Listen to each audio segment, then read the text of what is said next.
we're pretty much at loggerheads right now. And my intent is to get in touch with them before the end of the schedule.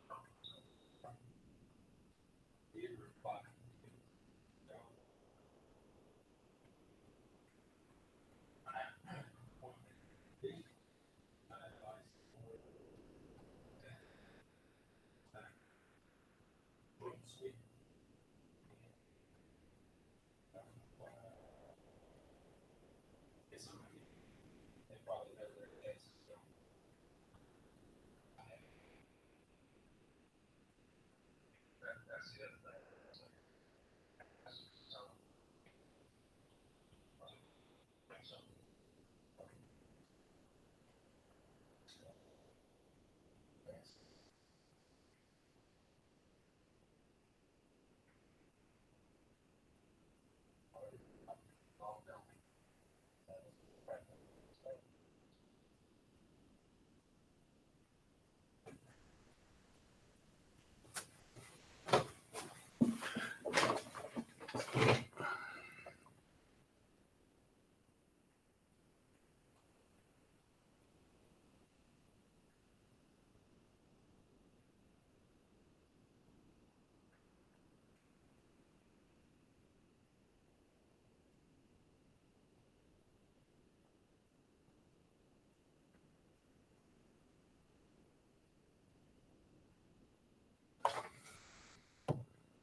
For August 8th, 2023 together.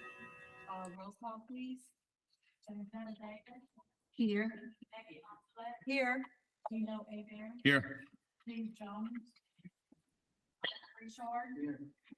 James Higginbotham, Here. Milton Seymour, Here. Becky Atkinson. Here. Our prayer tonight will be led by Mrs. David from District 1, followed by the Pledge of Allegiance, which will be led by the Crowley High FFA program and our students from Branch Elementary, their beta group that's here tonight. So please stand.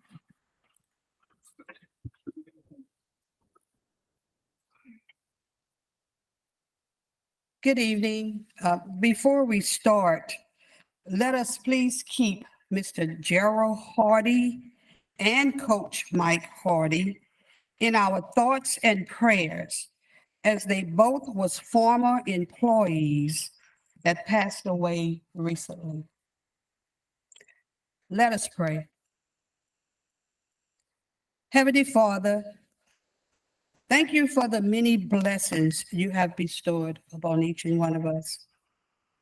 Thank you for watching over us last night as we slept. Thank you for waking us up to this brand new day. Lord, we are here to discuss and reason together concerns, issues, finance, student achievement, and etc.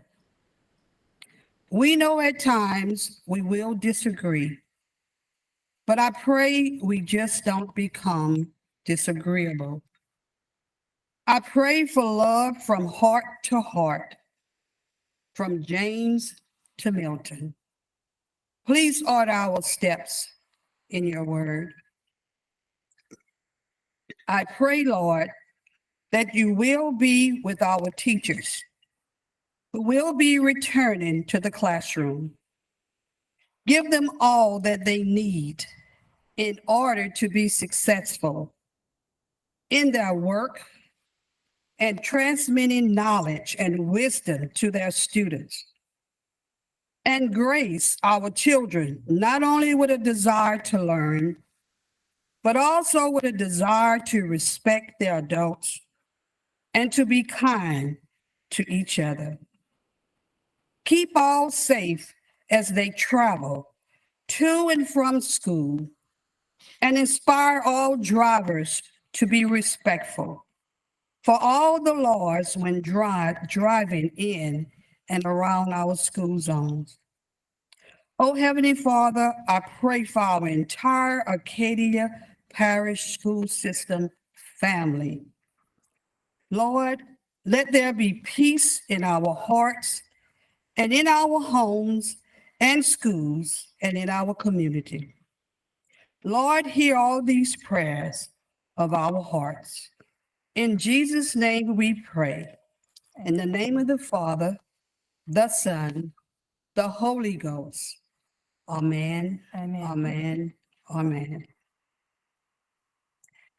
Y'all can come forward to lead the pledge, please. Students from Branch 2, let's step forward, please.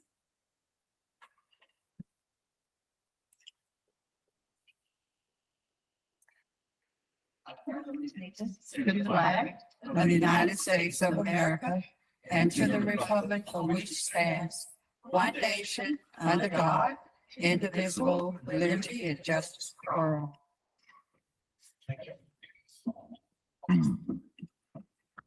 I think that sounds so much better when it's led by students. Thank you so much. At this time, we're going to do student recognition for some special achievements of some of our, of two of our campuses here in Acadia Parish. The first campus that we're going to recognize is Branch Elementary. And we're going to ask that Mr. Higginbottom, he's going to present some certificates. As I call your name, you'll come up.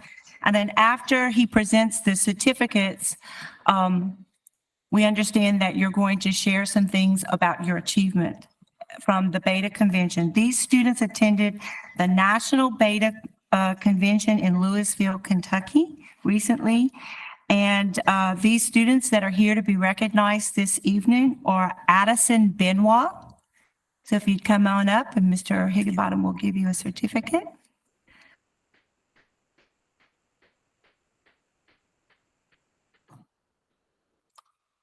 Cohen Andrus.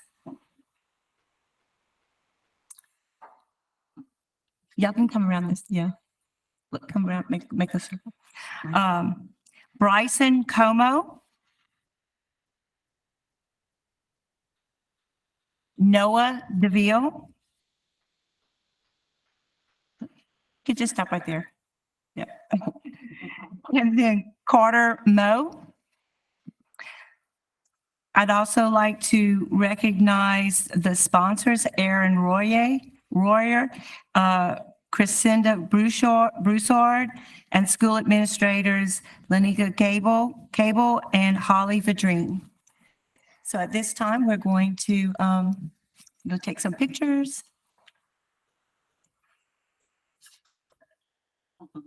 Come on up. Come on up, take a picture.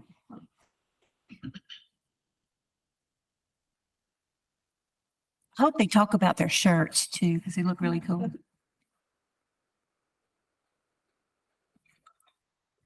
Okay, so let's hear what y'all have to say about what y'all achieved in National Convention.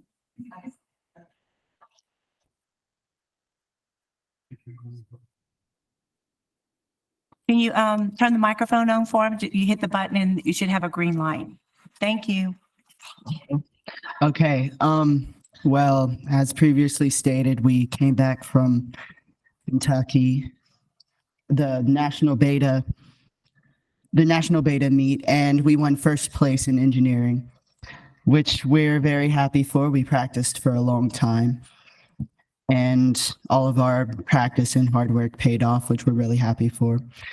We made some friends. We went to the KFC in Kentucky, which we were really happy about. And about our shirts. Yeah. Well, me and my mom, we both stayed up for a while making them. What does it have on it? It has our sponsors on the back. And then it has a nice little design on the front just so we could show off for Louisiana, you know. Thank you. So that's what we did in Kentucky. We're very proud of ourselves. Our adults are very proud of us, and we're happy that we were able to accomplish this. Congratulations.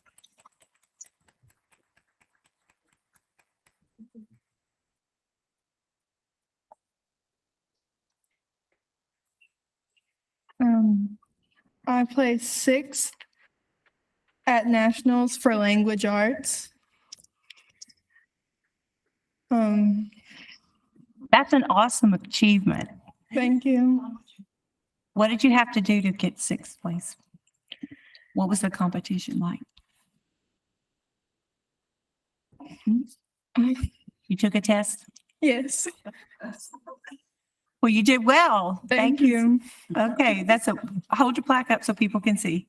Awesome. Show it to I think it's really pretty. It's really nice. Great job. At this time, we're going to recognize the Crowley High FFA, Future Farmers of America organization. Here this evening, we're going to give certificates to the students that are in attendance, and they will tell us about some of the achievements that they've made. And they are Mason Morgan. Come on up, and Miss David and Miss Onsley, or Miss Onsley is going to give out the certificates. Tamira Welsh. Ellie Poche, and Zoe Giles.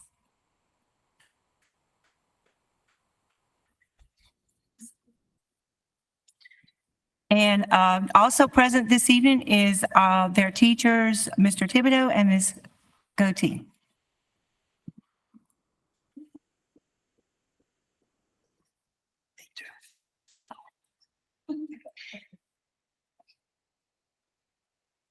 Why don't you get in the picture too, Ms. Goatee?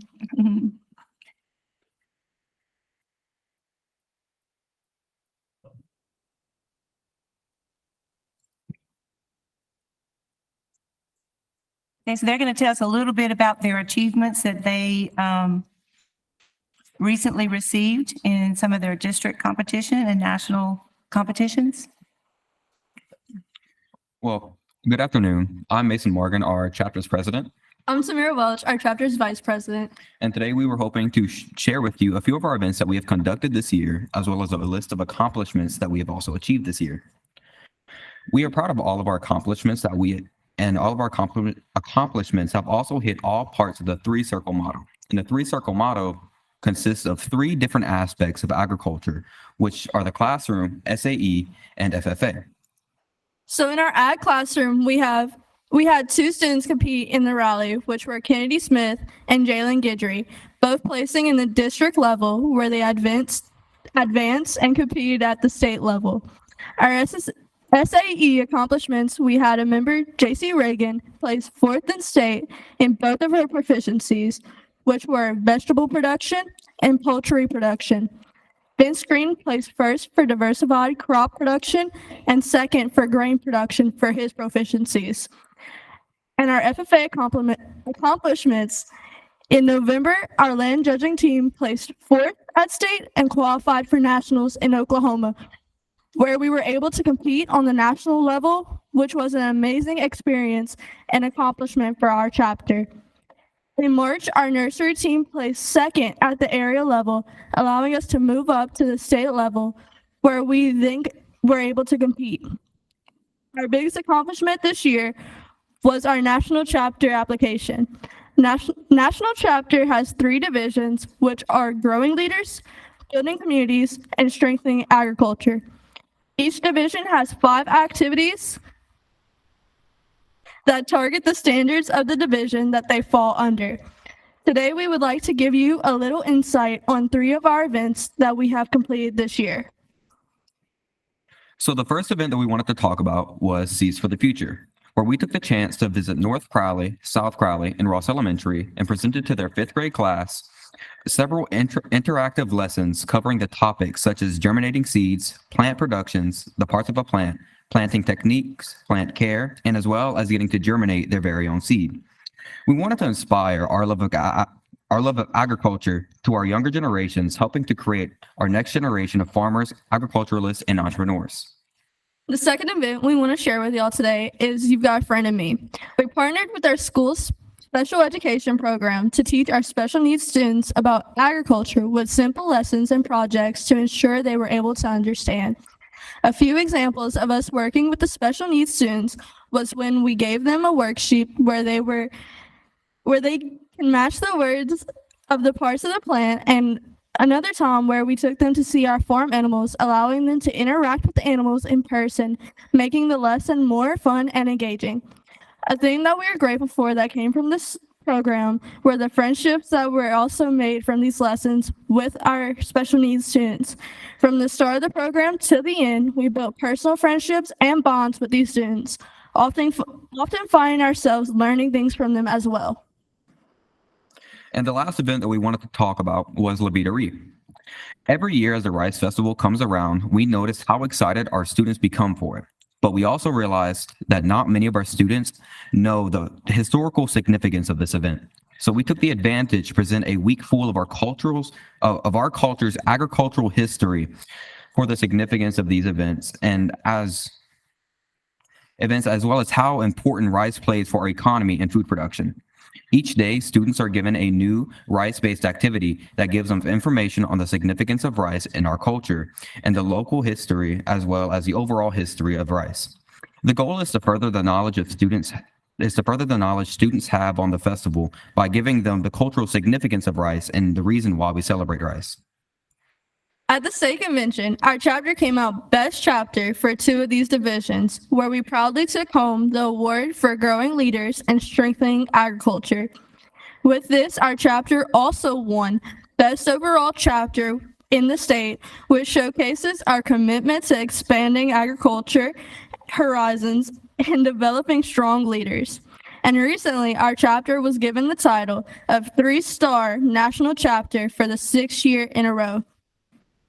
And before we hand things off to our advisor, on behalf of our chapter, we would like to thank you for giving us your support. With your support, it's what makes these opportunities possible. And with these events, we are able to grow as people, strengthen our agriculture, and build our community stronger. Thank you.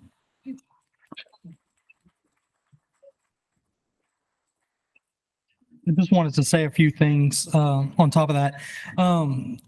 Just so you would catch it, they plan 15 events throughout the year, and then they write a 20-something page application towards the end of the year to qualify, and then they go and interview for it.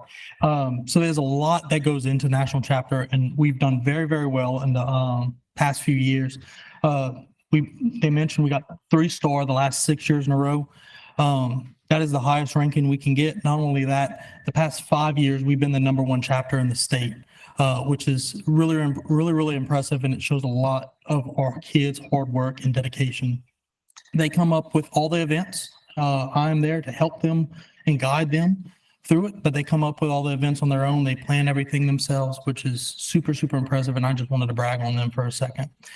Thank you so much for all your support. We couldn't do it without y'all. I really appreciate it. Thank you all.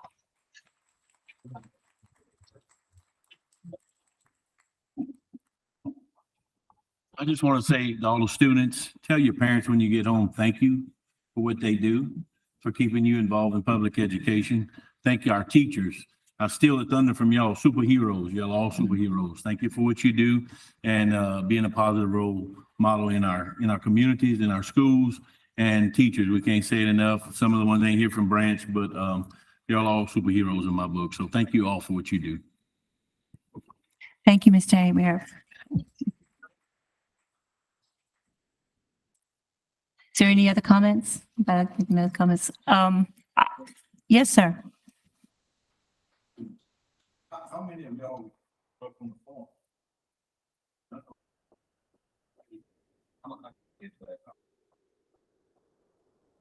Just kidding. I think what they're doing too is making that connection between the school and your school program and in the community and building the strength of what we have to offer here in Acadia Parish. You know, we're a great location in our state, and I think we have a lot of potential that people, you know, need to be aware of. And thank y'all for making us grow. We can't do it alone. We have to connect with everybody out, and that's how a plant grows. It has to have roots that spread out and touch other things. So thank y'all. Okay, moving on to our action items. Item 2.1, approve the minutes of the July 11th, 2023 regular session meeting and the minutes of the special session, the Budget and Finance Committee, and the Personnel, Insurance, and Curriculum Committee meetings dated August 1st, 2023. Do I have a motion to approve the minutes? Changes, I make a motion.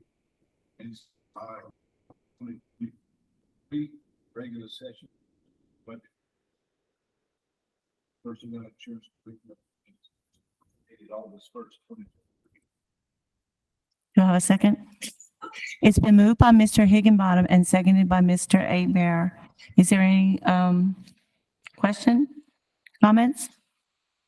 All in favor of approving the minutes as read for item 2.1, please say yes. Yes. Any opposed, please say no. Motion carries. Item 2.2, conduct a public hearing on the 2023-24 budget. Make a motion to conduct a public hearing on 2023-2024 budget. Second. It's been moved by Mr. Abear and seconded by Mrs. David. Discussion? Is there any public comments about our budget? You need to say it. Yes, Madam President, our proposed 23-24 budget for the school board operations has been available for public inspection since July 13th. Part of the Local Government Budgeting Act and the adoption of the proposed budget is to conduct a public hearing. That's what we're doing now, to allow for anyone in the public at a public meeting to provide comment on the proposed budget. If there's no public comment, then the next step would be to close the public hearing and move on to the next item. Any questions or comments? Close the public hearing, 2023-2024 budget. Second. It's been moved by Mr. Aber and seconded by Ms. David to close the public hearing. All in favor, please say aye. Any opposed? Motion carries. Item 2.3, adopt the resolution for the operating budget for revenues and expenditures for the general fund, special revenue, and other funds for the period beginning July 1, 2023, and ending June 30th, 2024. Do I have a motion? So moved. It's been moved by Mr. Aber and seconded by Mr. Richard to adopt the resolution for the operating budget of revenues and expenditures for July 1, 2023, ending June 30th, 2024. Justin? Yes. Good afternoon, everyone. Basically, what the board is asked to adopt is the budget book. Y'all should each have a copy. I'll just go over a few of the pages. The first page in blue is basically your table of contents. That's what you can use to jump from any part of the budget. The first white page is basically your letter from the superintendent to the board.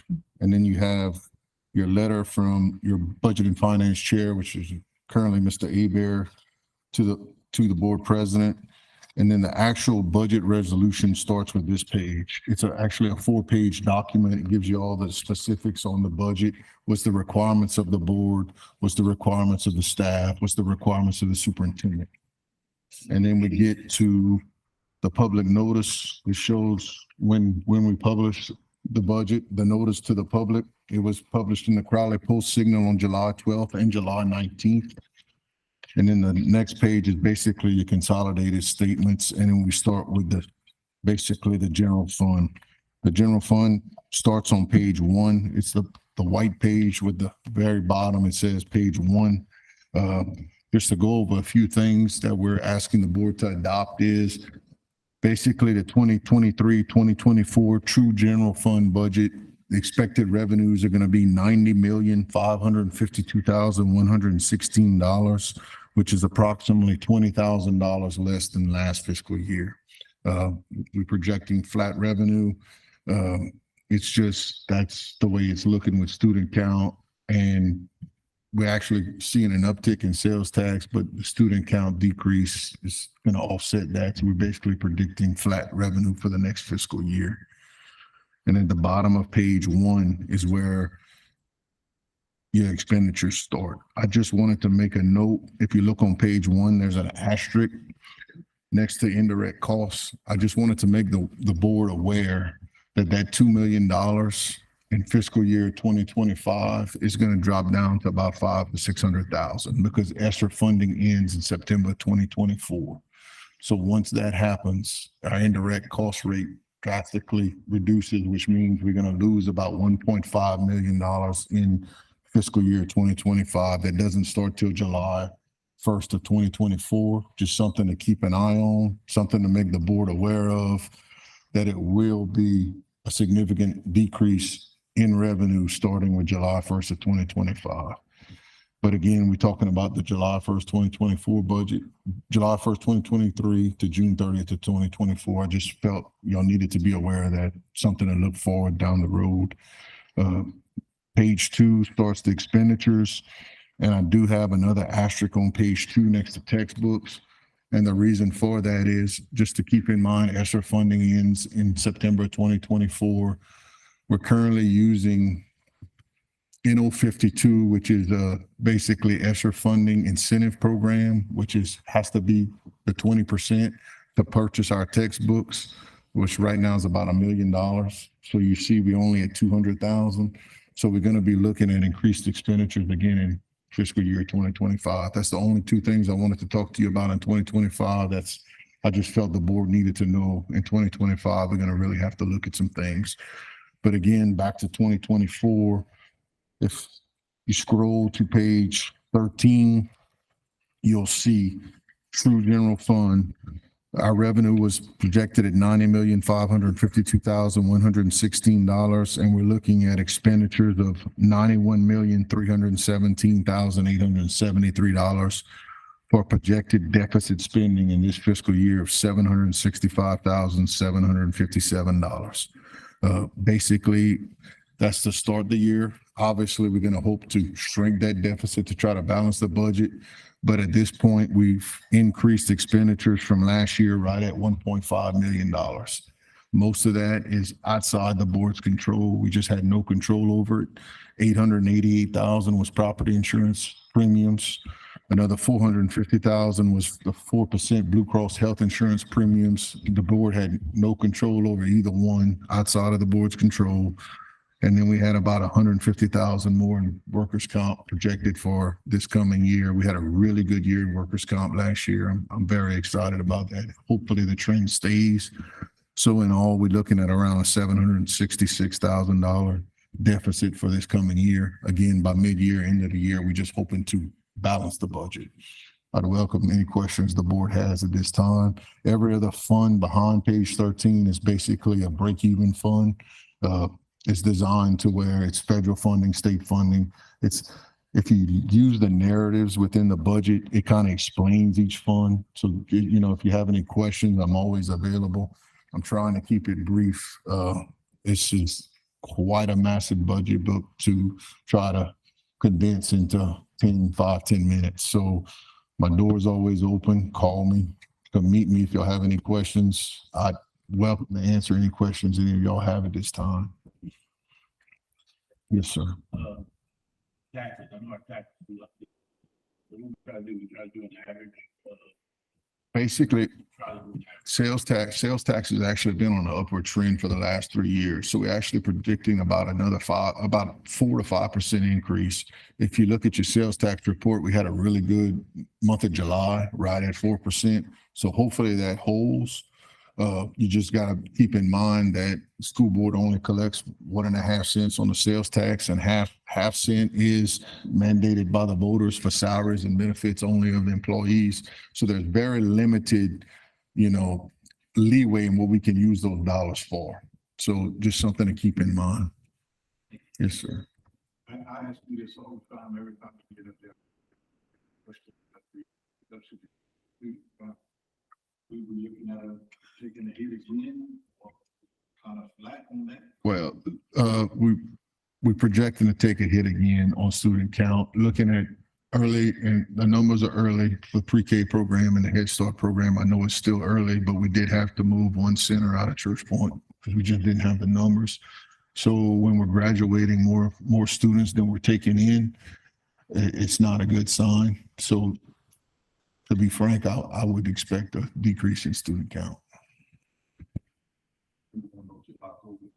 October 1st and then February 1st are the two main student counts that drive MFP funding, which is the vast majority of the district's funding comes from the state. How much you just, and I just pop your head, what the reduction would look like? Would you take 5%, 10? Projected around $400,000. Now, anything above that, that's about 125 to 150 students. It's not a straight dollar amount per student because basically they call it a weighted student count depending on the student's disabilities. Every student is different. So I give you an exact number. I just can't do it, but it's a pretty solid estimate that that's what we're looking at. But that is included in this budget. I don't have a question. Yes, ma'am. I don't have a question. I just want to say happy birthday. Oh, thank you. Thank you. Thank you, staff. Thank you for what they do. Yeah. A lot of- I'd like to thank the board too, because it's a total team effort between the staff, the board, everyone involved. The deficit for this, right around 750,000. We fully expect to shrink it. It's just, there's so many uncertainties depending, on storms and, things that can happen. Yeah. But we're hoping to break even by the end of the year. We're hoping. That would be awesome. Yeah. No promises. I totally understand it, but I don't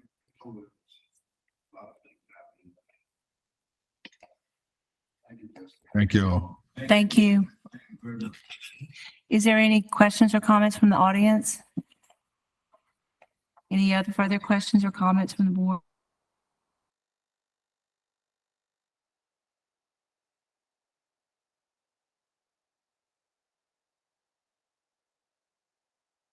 Funds for the period ending July 1, 2020, beginning July 1, 2023, and ending June 30th, 2024. Please say aye. Aye. Any opposition, please say nay.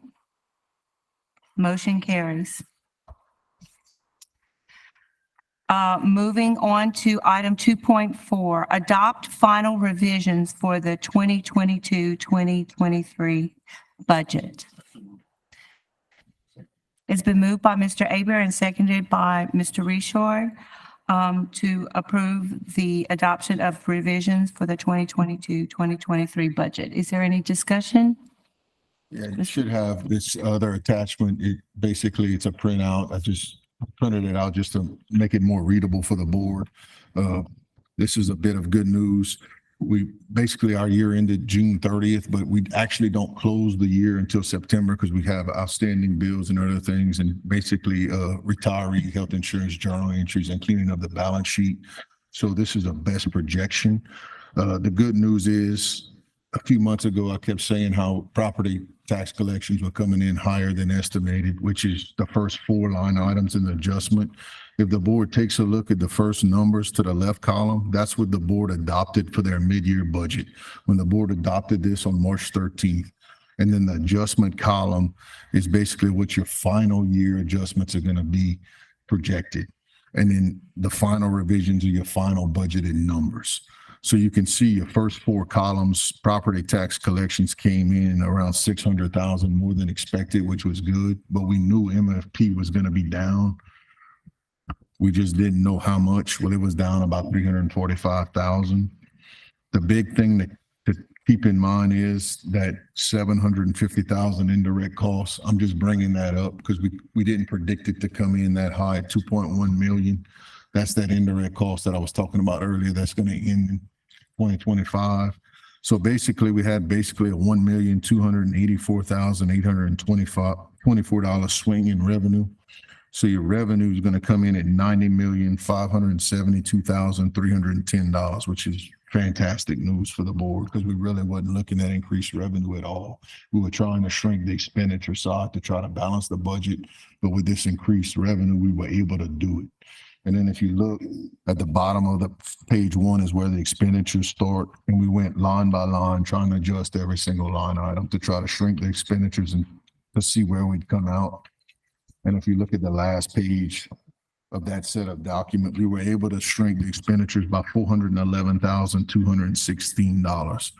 So the board at mid-year had a $933,275 deficit spending, but we're going to finish the last fiscal year around $762,000 in the black. That's great news for the system. It's great news for the board. Just keep in mind, the majority of it is directly related to revenue. We will only shrink basically the expenditures by 400,000, but because of the revenue, the unexpected revenue from the indirect costs and property tax collections, we were able to balance the budget. So the board has a balanced budget for last fiscal year.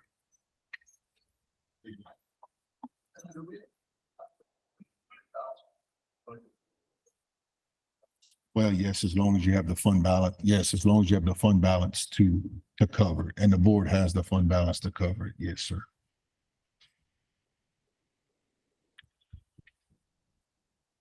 Thank you all. Thank you. Yes. So is there any other questions or comments? Any from the audience? All those in favor to adopt the final revisions for the 2022-2023 budget, please say aye. Aye. Any opposition, please say nay. Motion carries. Item 2.5, consider approval of the following change orders. The addition to Crowley Schools change order for Church Point Middle School.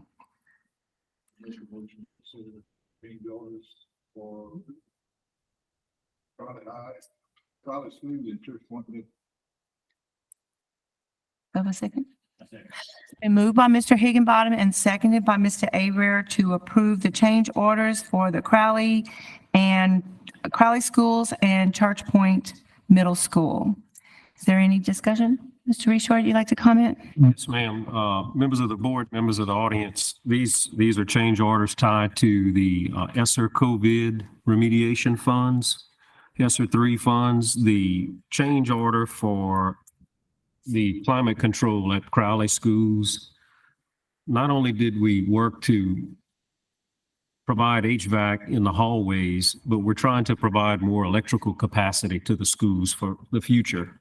And there's some back ordered items on electrical equipment, mainly for North Crowley Elementary, as I understand things. So the contractor's asking for additional time. The time on completion for the project, they're asking for about 160 more days. We do not anticipate them needing 163 more days to complete the project. And it's mainly due to the back ordered electrical equipment. The Church Point Middle change order, again, is tied to the COVID mitigation funds, and we assisted with climate control at Church Point Middle in the hallways. And this one is asking for about $4,180 in additional costs to be able to raise the suspended ceiling to meet fire marshal code, because the ceiling's a little low in some areas of the building.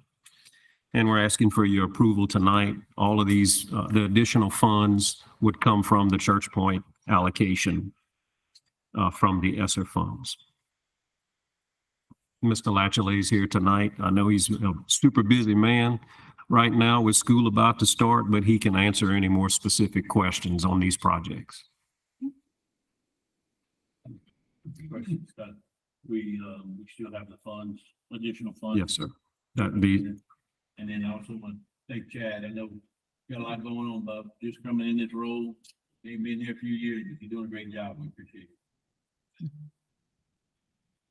Any other comments?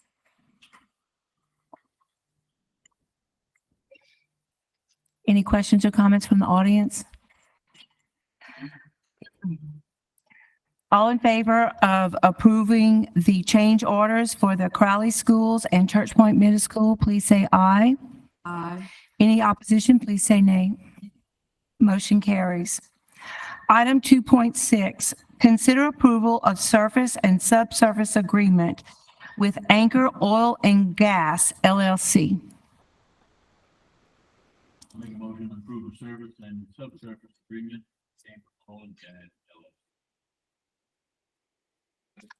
It's been moved by Mr. Abear and seconded by Mr. Higginbottom. Is there any discussion on the topic? Mr. Richard? yes, ma'am. Members of the board, this is a lease that the board put into effect on 16th section property near the town of Dusong. The majority of the 16th section property where the Anchor Oil and Gas is working the property is in Lafayette Parish School System. We have about 30% of the property that they're asking for us to modify the lease so they can build a road, as I understand things, to continue to explore for oil and gas. And we're asking for your approval tonight. This is not, this is part of an existing lease that's been in place for quite some time. Is there any other further discussion or questions? No? Any questions or comments from the audience? All in favor of approving the surface and subsurface agreement with Anchor Oil and Gas LLC, please say aye. Aye. Any opposition, please say nay. Motion carries.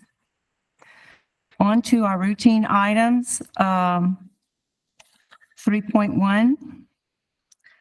Consider the recommendation of the Budget and Finance Committee regarding renewal of excess workers' compensation coverage from Risk Services of Louisiana Incorporated effective September 1, 2023. A motion by Steve Jones and second by Becky Atkinson, send renewal excess workers' compensation coverage to the full board for approval. And I said, I'll second that. Is there any discussion?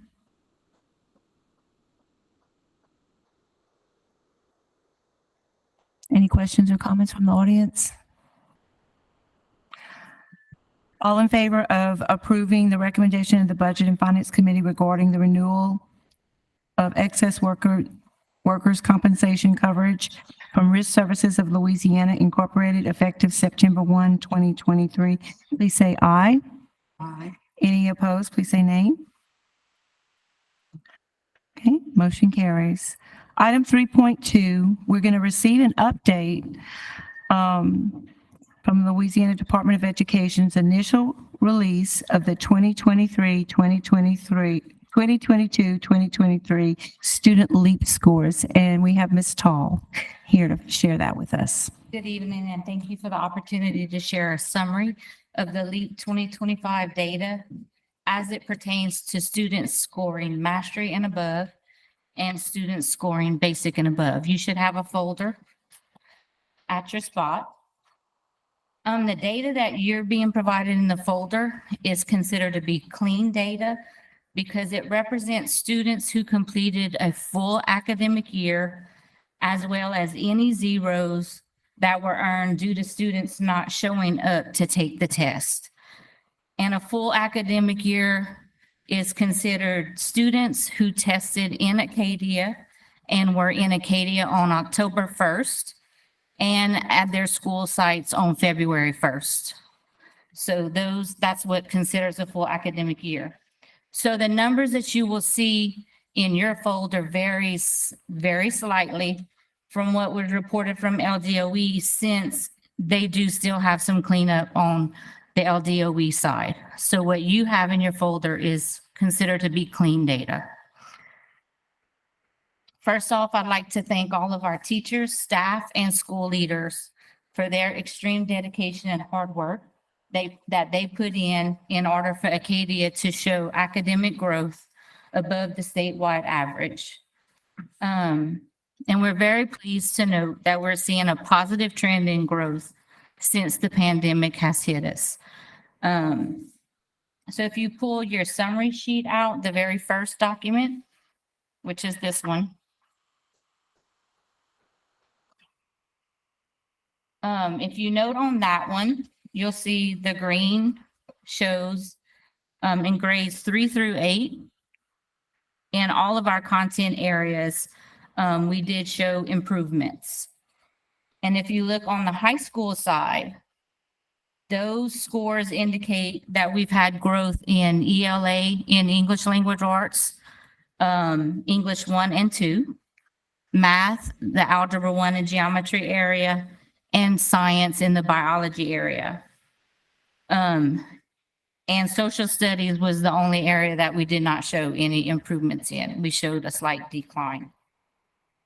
One important thing to note when you're looking at the data in your folder, if you look at our 3rd and 4th graders and you reflect back, for those students to have shown growth is pretty significant because those students were probably our hardest hit population, with the pandemic being that group of kids were our kindergartners and 1st graders.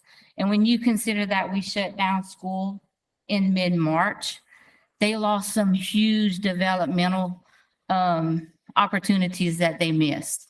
So for them to show some improvement, I do think is attributed to our teachers and staff who've worked so hard throughout the years to make the gains with those students. Another thing to note when you're looking at the U.S. history side, this coming school year is the last year that we will test in U.S. history. Moving forward to 2024-25 school year, the incoming freshmen for this year are actually they're gonna field test civics. So our 10th graders are gonna take US history. Our 9th graders will take a field test of civics. And then the following school year, that we will no longer test US history unless it's for graduation purposes for the 10th graders this year or earlier 10th grade testers for graduation purposes. They will then start taking civics instead of US history. So pilot for next year, for this year, and then the next year it flips to civics instead of US history. It'll be a civics test, correct? Yeah, and then in the other grades, 3 through 8 for social studies, they're also taking a field test this year, and that will become operational the following year. So those are some changes in testing upcoming. Not sure. They're changing their format for social studies. They're changing, for the lower grades, they're just changing the items, changing some things. And we also have the new standards that they're testing because this year we're rolling in new social studies standards this coming school year. So we have a year of field testing that. For civics, I understand. No, unfortunately, I don't work for the LDOE.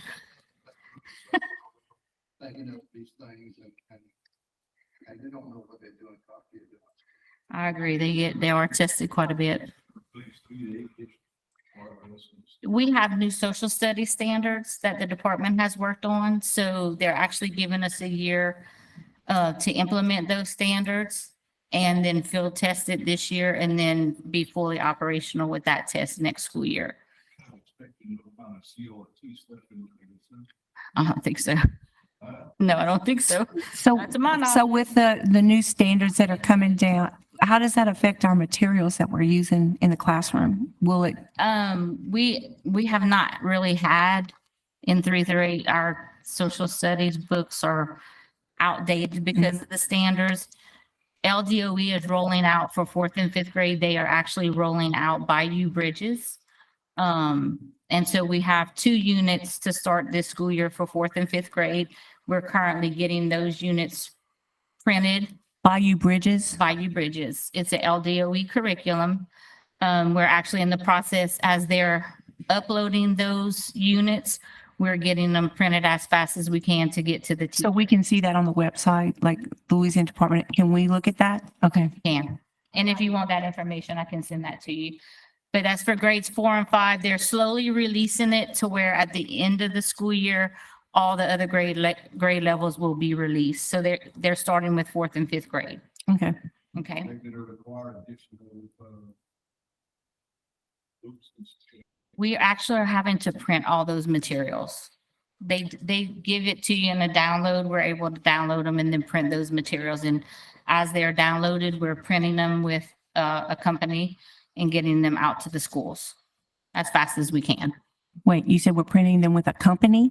Because of the volume? volume. Okay. Yeah. Okay. The volume and media center. Yeah. Handbook Yeah. and everything else. they're Yeah. doing. Exactly. So we are getting those printed as fast as we can. Okay. The other set of documents that you have in your folder, you will see it takes the summary data and then it breaks that down further into a user-friendly format, thanks to Ms. Holly Fruget, who made this format available to us. It's broken down, that same data you're looking at overall is broken down by school, content area, and then grade level. So then you'll be able to see the red and green on the side is the growth or the decline from the previous year's test data. So you'll be able to take some time and look at that data. And if you have any questions, you can certainly ask myself or Ms. Fruget. So with that data that you have in the rest of the packet, the curriculum department is taking that data and disaggregating it even further so that we can determine exactly what kind of supports we need to provide at the schools based on their individual data, whether that's content specific by grade level, whether it's teacher specific, we're trying to narrow in on what kind of supports we need to provide. I will say we've had a very busy professional development calendar since July. One of the things that we were able to offer on Friday with our schools, and we had a PD on that today with teachers, is on small group instruction within the core curriculum so that they can better figure out how to differentiate instruction for the lower, the higher, and your average students so that they can vary and we can hopefully target all the individual student needs. So I'm looking forward to see how that works out. And then Ms. Frugier on Friday also conducted Friday data digs with all the LEAP data with the school administrators. And she also did ACT data digs. So with all that going, we hope we can see some positive student outcomes moving forward again this school year.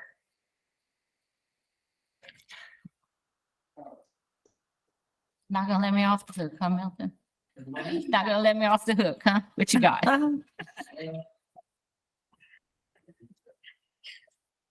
This is my area. Is there any way in the future that you can get all this stuff? Sure. We will do our very best.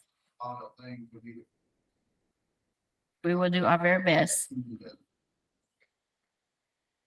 And You said something about trying to get to these things. yeah, we're working on that. And when you get that done, can we be presented the actual strategy that y'all gonna use? Sure can. I know I'm going back a long way, and I use this all the time, all the time. I mean, it's having you all school well in the nights. I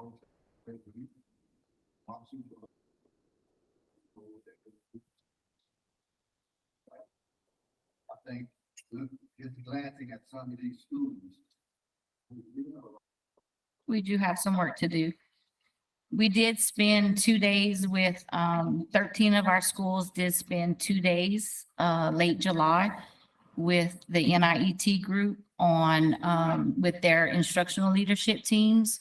And they worked on how to do data decision making, as well as how to take that data and what they're saying their school needs and how to then put that into practice in their professional learning communities with teachers. So they did 2 days of work on that, and they had to create yearly goals using the data that they have. They didn't have a lot of data at their hands because it had just been released, but they're developing their goals and their cluster goals for what they are going to work on moving forward. And then our supervisors, each one of our curriculum supervisors, as well as the lead teachers, paired up with those schools to go to those instructional leadership team meetings, as well as to participate in the professional learning communities, and then carry that over into observations in the classrooms. So we are trying to connect all those pieces. I'm just concerned because I hear them teaching, I was excited with 34 and 35. But I was asked a question. Asked me, I was coaching back when I was coaching. Long time. Mhm. If I was winning 35% of the game, Understand. I hate to see it flagging. And like an hour of high, for example, just throwing it out. We had kids over there at all schools. We have kids over there that's gonna learn in spite of anything. Teaching, while testing, but they're gonna learn, they're gonna be. And wow. But when you start working down the ladder, there's work to be done, there's strategies to be put in place. And we have to try to get those kids that may not get as much as home. We got to work out. That's what we're trying to do, provide more laser focus where it needs to be. You can look forward. I'll give you an update. Yes, sir. Thank you, Ms. Tall.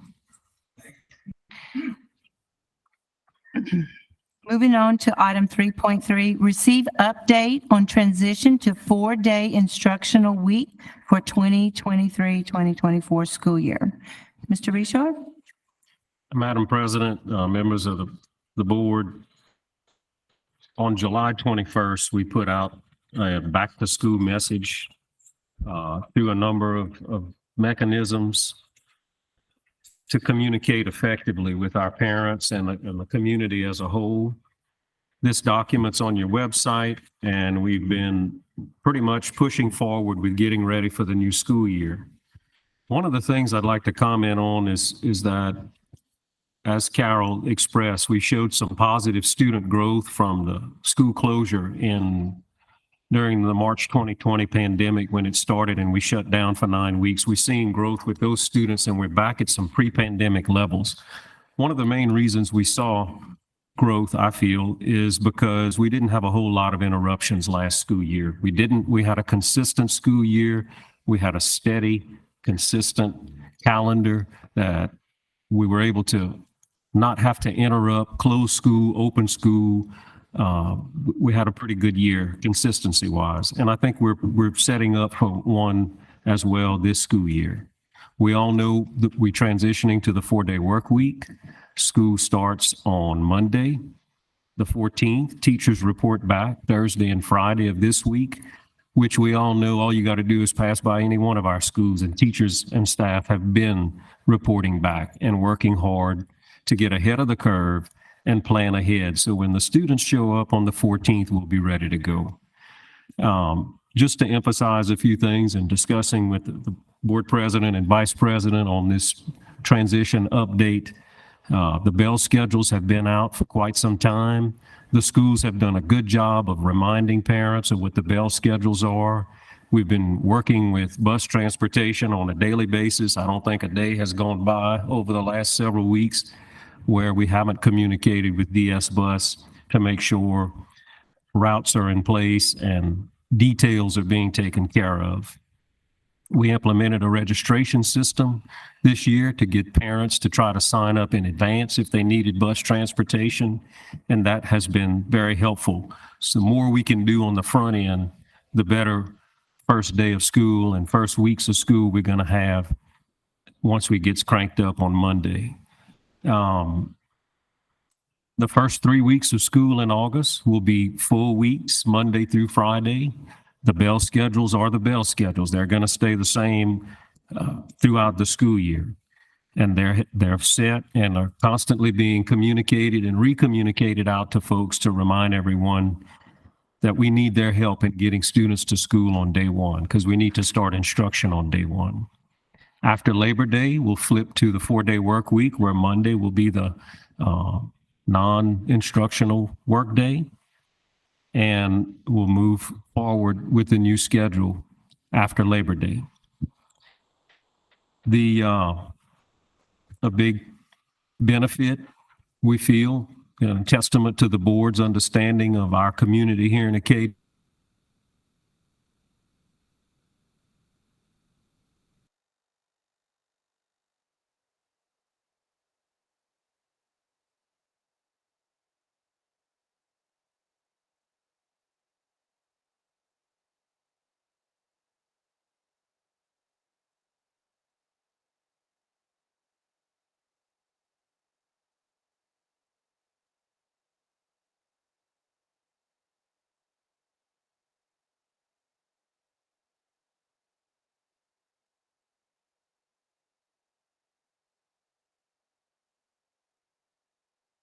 but understanding how important if we're going to extend the day by 54 minutes, we need to be able to provide at least an evening snack / meal for kids.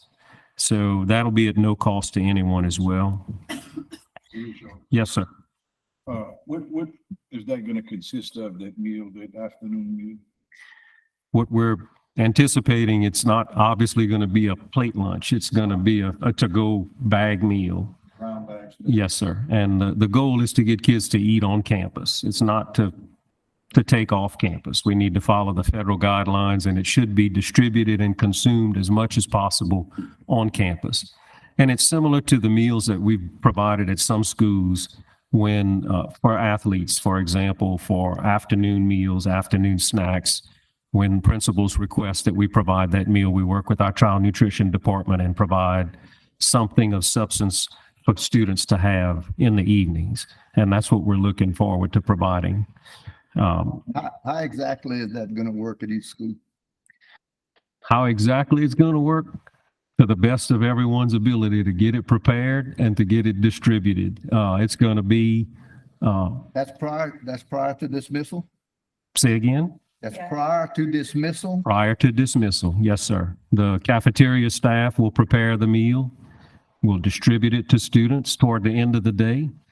And before they leave campus, they'll be provided with that meal. A lot of logistics involved with that at each campus.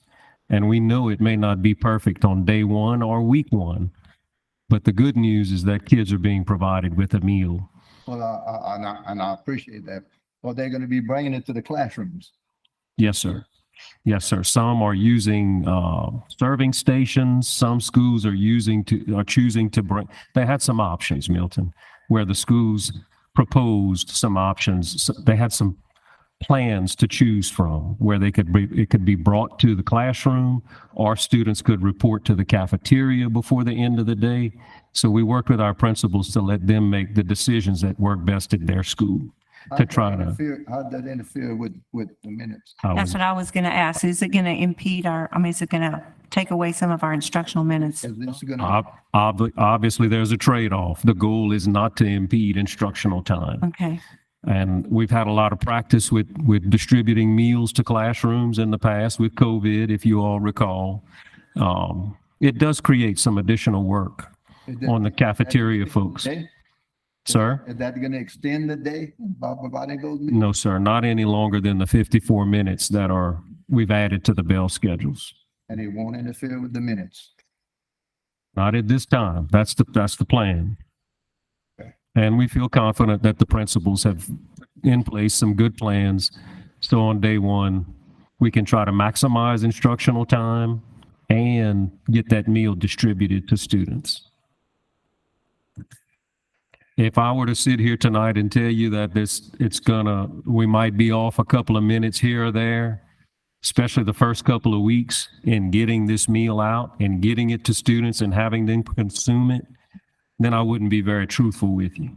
Yeah, I'm going to be honest at all times and be straight that it's not going to be perfect, but the goal is to get the meal out. I understand. I was just wondering if you or staff had met with principals and staff and they come up with. Yes, sir. They knew it before the first Oh, yeah. day. Absolutely. Absolutely, Milton. We put that out in the summer. I think before we dismissed or let school out. I think we did discuss it before school let out. It was part of the whole 4-day work week discussion to be able to provide that evening meal. So this is not a surprise to anybody. Now, all the athletes that we used to provide that to was after school. Yes, sir. Athletic PE sometimes, Yeah, but end of the day, no more instruction. may have interfered with instruction a little bit, but Okay, we made it happen. What happens at the end of the day with athletic PE and they already on the field doing their thing? Are they gonna stop working out? The principals have accounted for those plans at the schools. Well, I was just wondering. Yes, sir. Those meals may be distributed at the athletic complexes. And I don't have every school's plan memorized, but we can certainly reach out and get that information for you. Okay.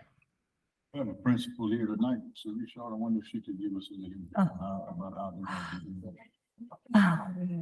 I want to put you on the spot, Holly. You're on the spot.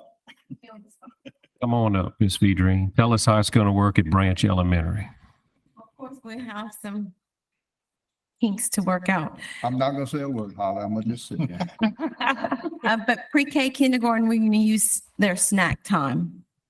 So during their snack time and third. They fourth- don't have to bring a snack. I'm sorry. Correct. So Okay. the parents Good. won't have to bring a snack.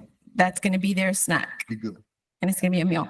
So, and then, for first and second, we haven't on that one out yet, but 3, 4, 5, it'll be around their recess time. And, our older kids, it'll be the last 10 minutes of the day. So, Thank you. Uh-huh. I knew you could answer. thank you. Thank y'all. Yeah, she made a good point by noting that pre-K and kindergarten have always had an afternoon snack. So Good that they that don't prepare. parents will not have to provide that snack, and we'll incorporate it into the end of the day. And the goal is to not minimize instruction on anything, whether it be a meal being provided at the end of the day or the 4-day work week.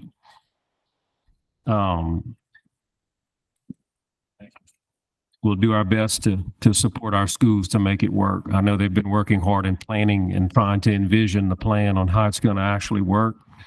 We're all excited and anxious for students to report back on Monday. I have no doubt that our folks here in Acadia will make it work, and it'll be a win-win for everyone, especially our students. I'd like to close by saying that our focus has been on starting with a safe opening and a productive opening.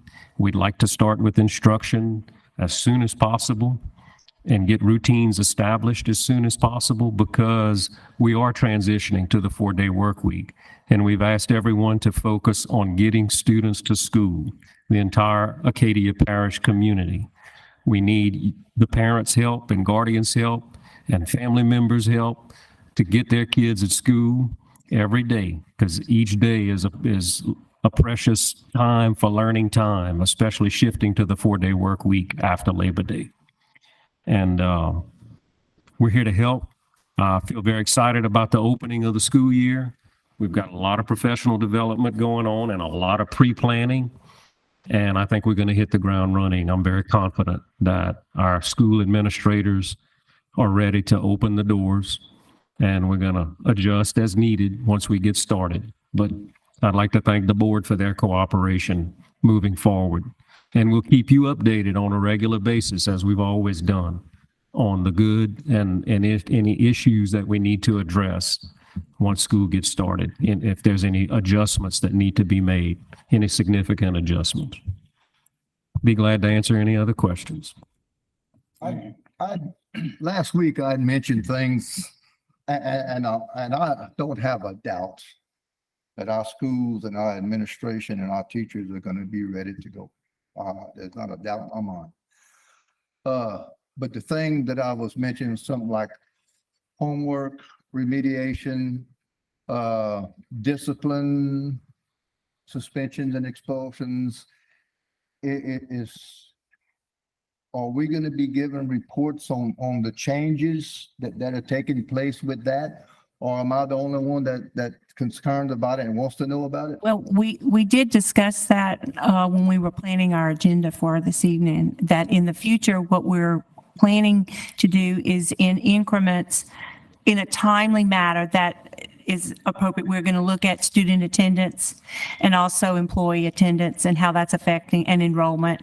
We'll get updates on things that have direct impact with student outcome. So attendance is a big thing. Discipline, we discussed that. We discussed Curriculum changes. curriculum changes that are happening throughout the year. What else, Ms. David? Student achievement. Yeah, student achievement, things that are going on throughout the year, and also what is happening on our campuses as, what are the students, how are the campuses are moving through the curriculum and how they're doing throughout the year. But we will have an item, monthly that will bring us Yeah. some updates on all that. I like that. But what I'm concerned about, Madam President, is the future that you're talking about is August 14th. That's right. We got to have some things in place August 14th. Wait, Yeah, just go ahead. I know one principal, I think two, and there may be more, has already sent notices out to their teachers that for the 23-24 school year, there will be no written homework sent home for the entire year. And I admire them for doing that. Because these kids, from the time they get on the bus to get home, this might be 11 hours. Mhm. And if you're in sports, it's going to even be longer. I think homework is a very critical thing. And if it's not mandated, we have teachers that are good teachers. Mhm. And I had some great teachers, but they didn't feel that they could teach unless they sent homework home. And that's a concern to me. And then the discipline, you know, keeping the kids in the classroom, keeping the kids in school, and just on a remediation. Will we get a chance during the school day to help those kids that didn't catch this skill during the day, you know, or whatever? You know, all those little things, I think, to make this 4-day week successful, we're going to have to look at all these things. And I know it's Yeah. not the major picture of curriculum, Right. but it's little thing that's going to make a difference. And I think we need to know we need to know what's going on in the classroom. And I think that's what we've been trying to communicate as a board, all of us, is that we want to have a better understanding of all of those things that you're talking about, that we want to understand what type of remediation is going on daily. You know, what's happening with RTI?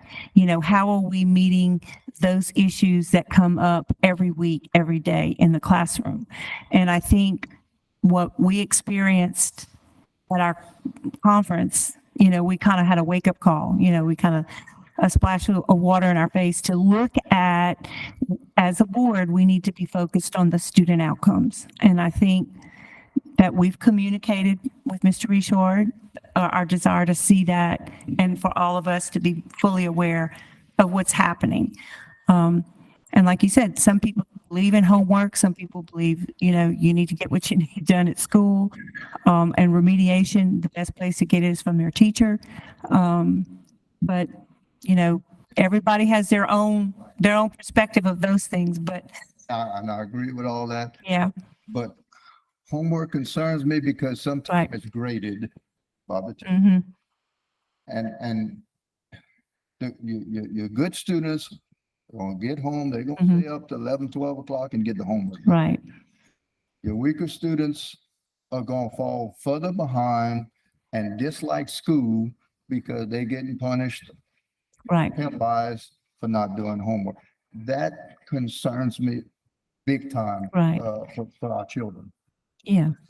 And you want to say something, Mr. Richard? Yes, ma'am. Milton, we've communicated with the principals. The concept, the issue of homework was clearly discussed when the board deliberated going to the 4-day work week. I think every principal understands that there's a balance that needs to be held at each school.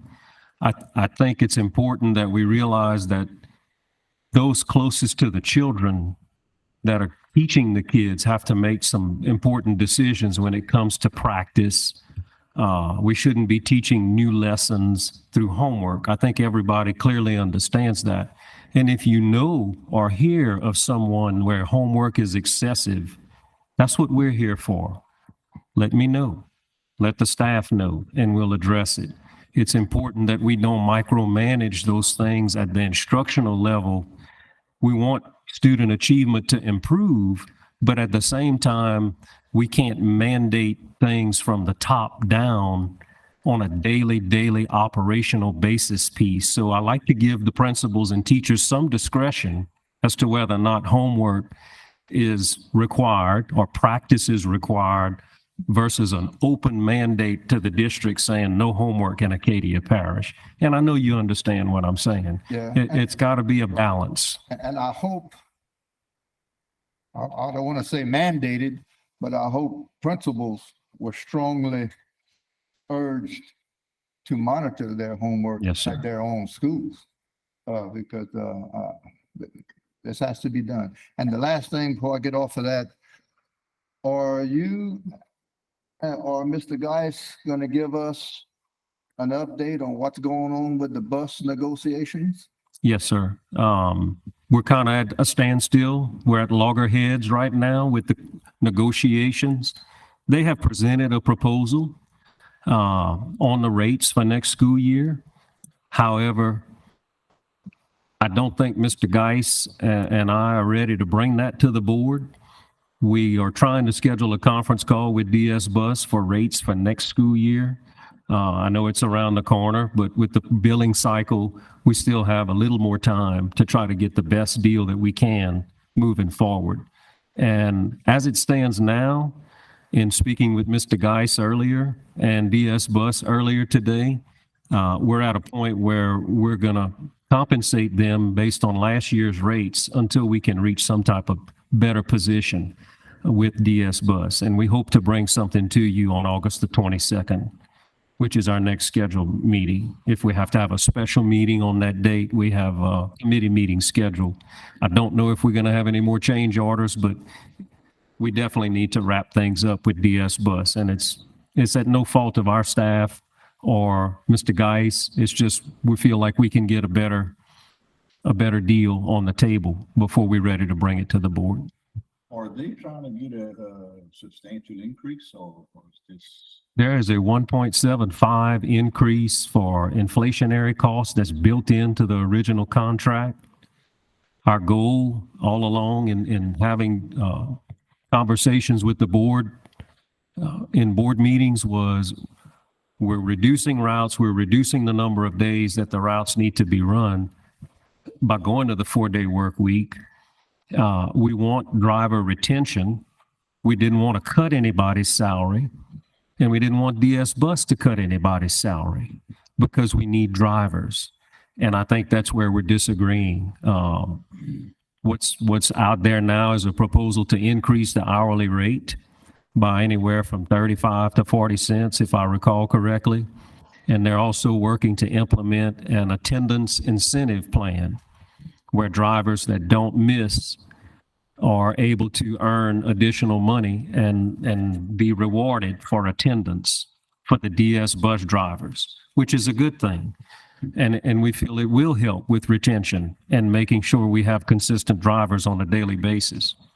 However, where we continue to disagree is some of the details of that and how it all works on the billing cycle and where we end up at the end of the day in what we're paying for and what DS is being compensated for. So we need to have a better balance on that as well. Madam President, if you don't mind, two more things. If you, I'm allowed one. If y'all recollect last year, first day of school, 2 buses did not run in our area. And I had phone calls, I've had conferences in my house about that with parents. Is there any way that you can monitor that and make sure that every bus is running on the first day? We are going to make every effort to do that. And as I said earlier, we speak to DS on a daily basis. They're confident that their drivers are in place and then they have enough subs. But we've heard that before. Yes. Unfortunately. And they If you find out they're not running, let me know. I'll be traveling Absolutely. on those days. Absolutely. But yeah, but You're not saying you're willing to pick kids up and bring them back to school, huh? I think that's what I'm saying. the second thing, I talked to a guy that teaches in North Louisiana, Mhm. and he's a teacher, but he drives a bus. Has there any more consideration been looked at that? We have, If I'm a principal, I'd love for one of my teachers to drive the bus because it would be so dependable. Have we looked at that? I think we've had discussions with DS Bus on that topic. As you know, all of our coaches most of them are CDL certified. I think the problem comes in with reporting time and end time and making it work at each particular school to where they're there for their primary duties, which is being a teacher. Yeah. At this point in time, DS continues to tell us and communicate with us that they have a good driver pool and they really think we're going to be good to start the school year. Will that prohibit or stop a bus driver having an emergency to where they call in the morning before the route is to be run? Yeah. I can't guarantee that, Milton. I wish I could. Yeah, I know. Okay. Madam President, thank you very much. Are you sure? Thank you. Okay, thank you, Mr. Richard. Moving on to our consent items, 4.1, receive assignments and changes of personnel. You've all received that in your packet. And item 4.2, receive sales tax report. And we've all received that. Any questions or comments on that? Make a motion with adjourn. It's been moved by Mr. Higginbottom and seconded by Mr. Aber to adjourn. All in favor of adjourning our meeting this evening, please say aye. Aye. Any opposed? Thank you all for being here.